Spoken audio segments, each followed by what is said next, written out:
Ukraine से भी बड़ा युद्ध शुरू हो चुका है।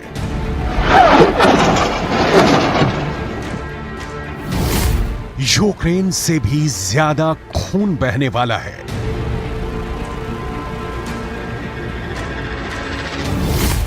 यूक्रेन से भी बड़ी तबाही होने वाली है।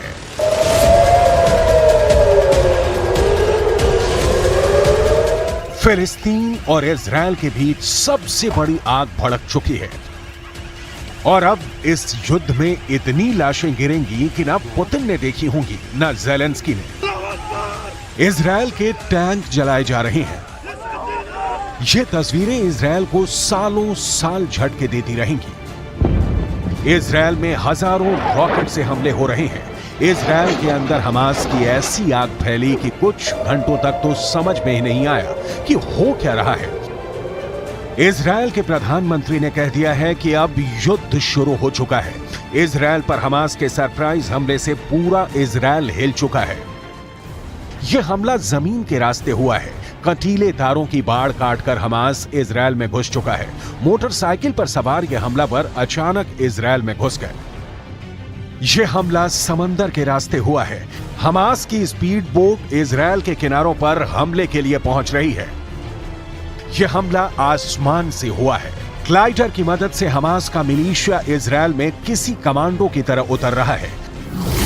7 अक्टूबर 2023 ये इजरायल और फिलिस्तीन की तारीख में ऐसा खूनी दिन कहा जाएगा जिसके बाद वर्ल्ड वॉर की बात होने लगी है। हमास के कमांडर ने इस हमले को नाम दिया है ऑपरेशन अल अक्सा फ्लड। इजरायल के प्रधानमंत्री बेंजामिन नेतन्याहू ने भी कह दिया है कि युद्ध शुरू हो चुका है। ישראל, אנחנו במלחמה, לא במבצע, לא בסבבים, במלחמה. הבוקר חמאס פתח במתקפת פתע רצחנית נגד מדינת ישראל ונגד אזרחיה. אנחנו בתוך זה משעות הבוקר המוקדמות. अभी की तस्वीरें क्या है ये आप इजरायल से आने वाले वीडियो को देखकर समझिए। खून खराबा बहुत ज्यादा होने वाला है। ये युद्ध थमने वाला नहीं। गाजा से लगे इजरायली इलाके जल रहे हैं और अब अगले 24 घंटे बहुत ही गंभीर होने जा रहे हैं।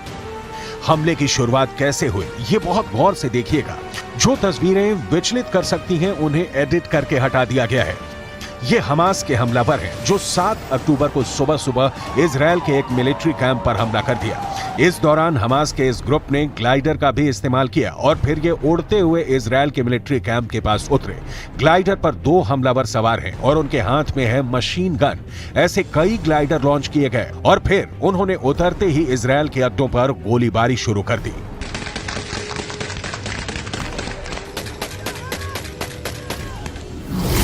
यह पिछले 50 वर्षों में इजरायल और फिलिस्तीन के बीच सबसे बड़ा युद्ध कहा जा रहा है। जिस मिलिट्री अड्डे को टारगेट किया गया वहां कई इजरायली सैनिक मारे गए हैं। इजरायल के पुलिस चीफ ने कहा है कि गाजा पट्टी के पास 21 ऐसी लोकेशन है जहां बड़े हमले हुए हैं। ראשי מערכת הביטחון, הנחיתי קודם כל לטהר את היישובים מהמחבלים שחדרו פנימה. הפעולה הזאת מתבצעת בשעות הללו. במקביל הוריתי לבצע גיוס מילואים נרחב ולהשיב מלחמה שערה בעוצמה ובהיקף שהאויב לא הכיר. इसलिए कहा जा सकता है कि इजरायल की खुफिया एजेंसी मोसाद इस हमले को लेकर पूरी तरह फेल साबित हुई है। हमास की ट्रेनिंग को लेकर मोसाद अनजान रही। हमास की रॉकेट पावर को लेकर मोसाद अनजान रही। एक साथ इतने रॉकेट तैनात कर दिए गए लेकिन मोसाद को भनक तक नहीं लगी। इजरायल पर हमले की एक बड़ी वजह बहुत दिनों से उबाल खा रही थी जिसके बारे में पूरी दुनिया जानती है और इजरायल पर ऐसा हमला किसी भी वक्त हो सकता है। ये बात भी किसी से छुपी नहीं थी। इजरायल पर जो हमला हुआ उसकी सबसे बड़ी वजह वेस्ट बैंक के रिहायशी इलाकों में इजरायल का सैन्य ऑपरेशन है।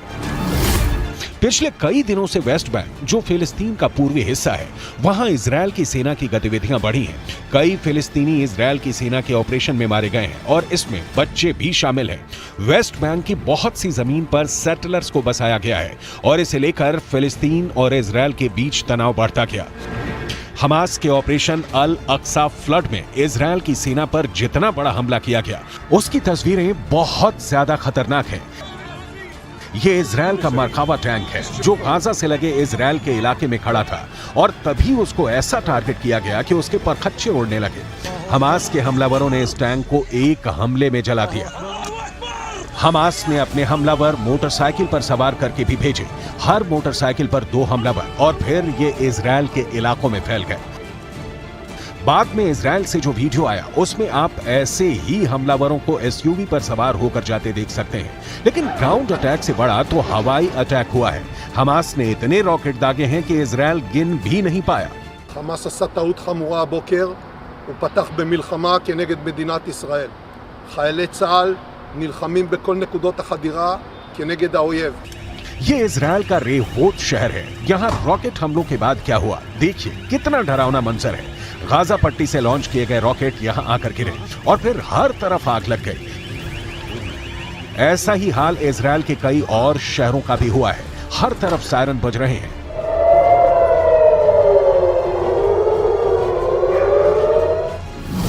हमास ने 7,000 से ज्यादा रॉकेट एक साथ इजरायल पर चलाए हैं। 7,000 रॉकेट को रोकने में इजरायल पूरी तरह से फेल हो गया। एक तरह से उसका आयरन डोम सिस्टम एक्सपोज हो गया। פצנו כרגע את הפלחודים למילואים באד-הוק, כל כיתות הכוננות יוצאים החוצה, חסימות בכל הערים. הנחיות לתושבים כרגע להסתגר בבתים, לנעול את הדלתות, דלת נעולה, אנשים לא ייכנסו לשם, אף אחד שלא יצא החוצה, כי במקביל יש את התקפת טילים. इससे पहले आयरन डोम ने रात में भी गाजा से फायर किए गए रॉकेट को रोककर खुद को साबित किया है। नेतन्याहू ने इस सिस्टम को गाजा और आसपास में तैनात किया हुआ है। उनको पूरा यकीन रहा है कि आयरन डोम किसी भी हमले से बचा सकता है और यही कहकर नेतन्याहू ने इस सिस्टम की पूरी दुनिया में मार्केटिंग भी की है। इसका एक नमूना देख लीजिए। यह सिस्टम रॉकेट्स को आसमान में ही नष्ट कर देता है। यह है कमाल आयरन डोम का। इससे पहले जब फिलिस्तीनी संगठन हमास ने रॉकेट से हमला किया है, आयरन डोम का सक्सेस रेट 90% से ऊपर रहा है। यानी हर 100 रॉकेट हमलों के बाद जब आयरन डोम की मिसाइल फायर की गई तो उसने 90 से ज्यादा रॉकेट को आसमान में ही रोक दिया। इसी वजह से इस एयर डिफेंस सिस्टम को लेकर दुनिया में मांग बढ़ने लगी। यह ज़ेलेंस्की की डिमांड लिस्ट में भी आ गया।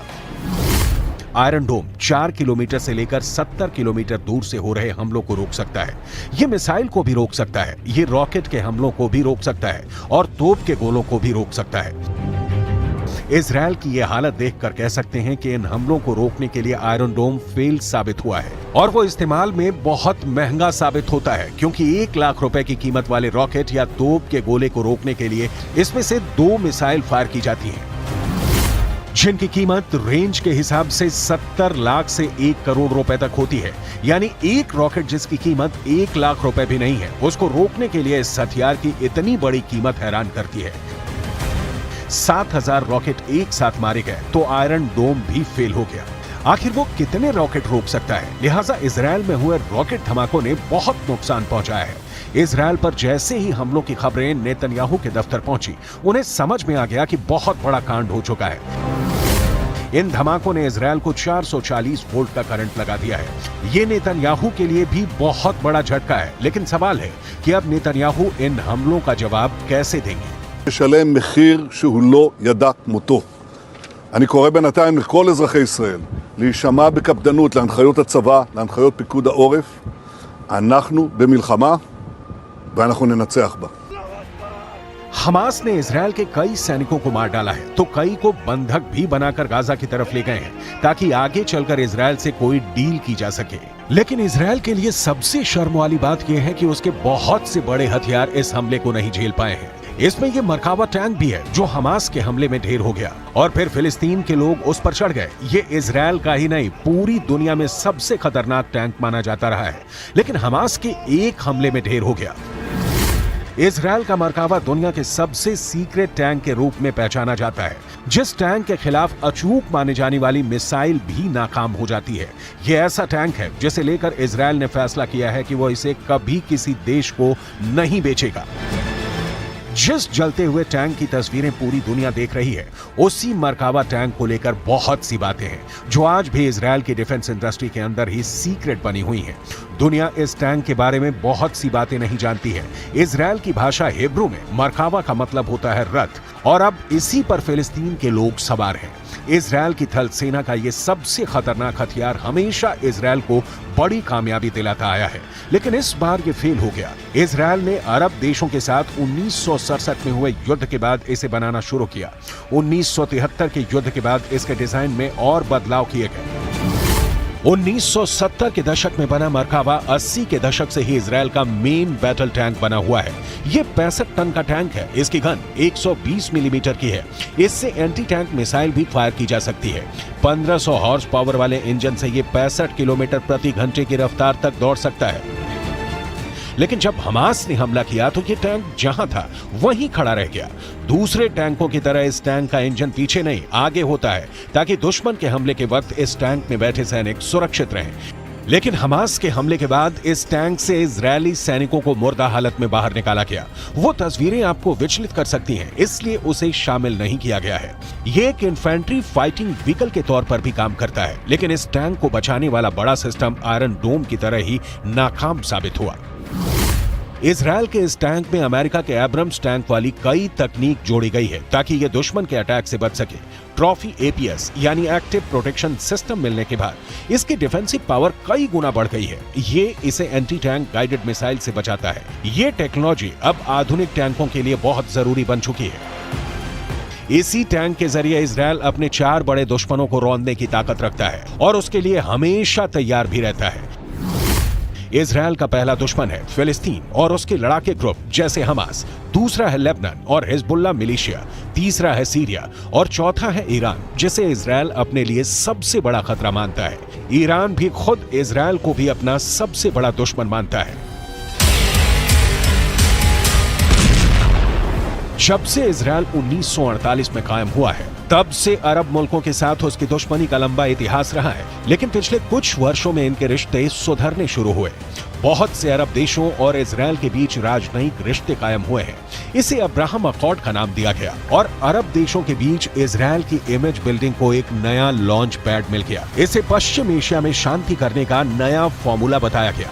अब्राहम अकॉर्ड को उसके अंजाम तक पहुंचाने वाला अमेरिका, इजरायल और सऊदी अरब की सुलह कराने में भी जुट गया। लेकिन हमास के हमले के बाद जो माहौल बना है, यूएई यानी संयुक्त अरब अमीरात, सूडान, मोरक्को और बहरीन अब इजरायल के साथ अपने रिश्तों की शुरुआत कर चुके हैं। फिर ऐसा लगने लगा कि पश्चिम एशिया में अरब मुल्कों के बीच सबसे बड़े खिलाड़ी सऊदी अरब के रिश्ते भी इजरायल से सामान्य हो सकते हैं। लेकिन अब फिलिस्तीन को लेकर इजरायल और सऊदी अरब में दूरी फिर से बढ़ सकती है। हमास के हमले से पहले इजरायल अपने लिए बहुत सुकून महसूस कर रहा था। उसे लगा कि अब अरब मुल्कों से दोस्ती होगी तो उसकी राह आसान हो जाएगी। इससे पहले सऊदी अरब ने जॉर्डन में अपने राजदूत को फिलिस्तीन का अनिवासी राजदूत करार दिया था। राजदूत को यरूशलेम में काउंसल जनरल के तौर पर भी काम करने की जिम्मेदारी दी गई। लगा कि इजरायल के साथ रिश्तों को सामान्य करने की जो कोशिश पहले हुई है, उसमें सऊदी अरब ने एक नया पेच फंसा दिया है, क्योंकि ये भी कहा गया कि यरूशलेम राजदूत के लिए राजनयिक बेस भी होगा। सऊदी अरब को मालूम था कि इजरायल की तरफ से इसका विरोध होगा और ऐसा हुआ भी। इजरायल ने फिलिस्तीन अथॉरिटी में सऊदी अरब के राजदूत के लिए यरूशलेम को राजनयिक बेस बनाने के विचार को खारिज कर दिया। इजरायल ने कहा कि सऊदी अरब के नए राजदूत फिलिस्तीन अथॉरिटी के साथ मुलाकात कर सकते हैं, लेकिन उन्हें यहां स्थायी तौर पर रहने नहीं दिया जाएगा। सऊदी अरब अब इजरायल को लेकर नरमी दिखाने से बचेगा, यानी इजरायल और सऊदी अरब के बीच राजनयिक रिश्ते फिलहाल फिलिस्तीन का मुद्दा सुलझने तक कायम नहीं होंगे। ये बात सऊदी अरब के क्राउन प्रिंस मोहम्मद बिन सलमान भी कहते आए हैं। हमास ने इजरायल के अब्राहम अकॉर्ड में एक तरह से पलीता लगा दिया है। हमास के हमले इतने ज्यादा हुए कि इजरायल में 21 लोकेशन अचानक एक्टिव हो गई। हर लोकेशन पर हमास की हमलावर टुकड़ी मौजूद थी, लेकिन उनको ट्रैक करने में इजरायल को कई घंटों का वक्त लग गया। כמו שאתם מבינים, אנחנו נמצאים כרגע במצב מלחמה. אין פה שום הסבר אחר. התקפה רבתית באזור רצועת עזה ויישובי הדרום. יש לנו כרגע 21 מוקדים פעילים באזור הדרום. इसमें कोई शक नहीं कि इजरायल इस हमले का बहुत बेदर्दी से बदला लेगा और वो हमास और उनके कमांडर्स को छोड़ेगा नहीं। अगले 24 घंटे बहुत अहम रहने वाले हैं। इस युद्ध को रोकने की कोशिश भी शुरू हो गई है, इसमें कोई शक नहीं। लेकिन इस बार हमास ने जिस डिग्री का हमला किया है, उसने इजरायल को हिलाकर रख दिया है और उसके पास भी पूरी तरह बदला लेने के अलावा कोई रास्ता नहीं बचा है।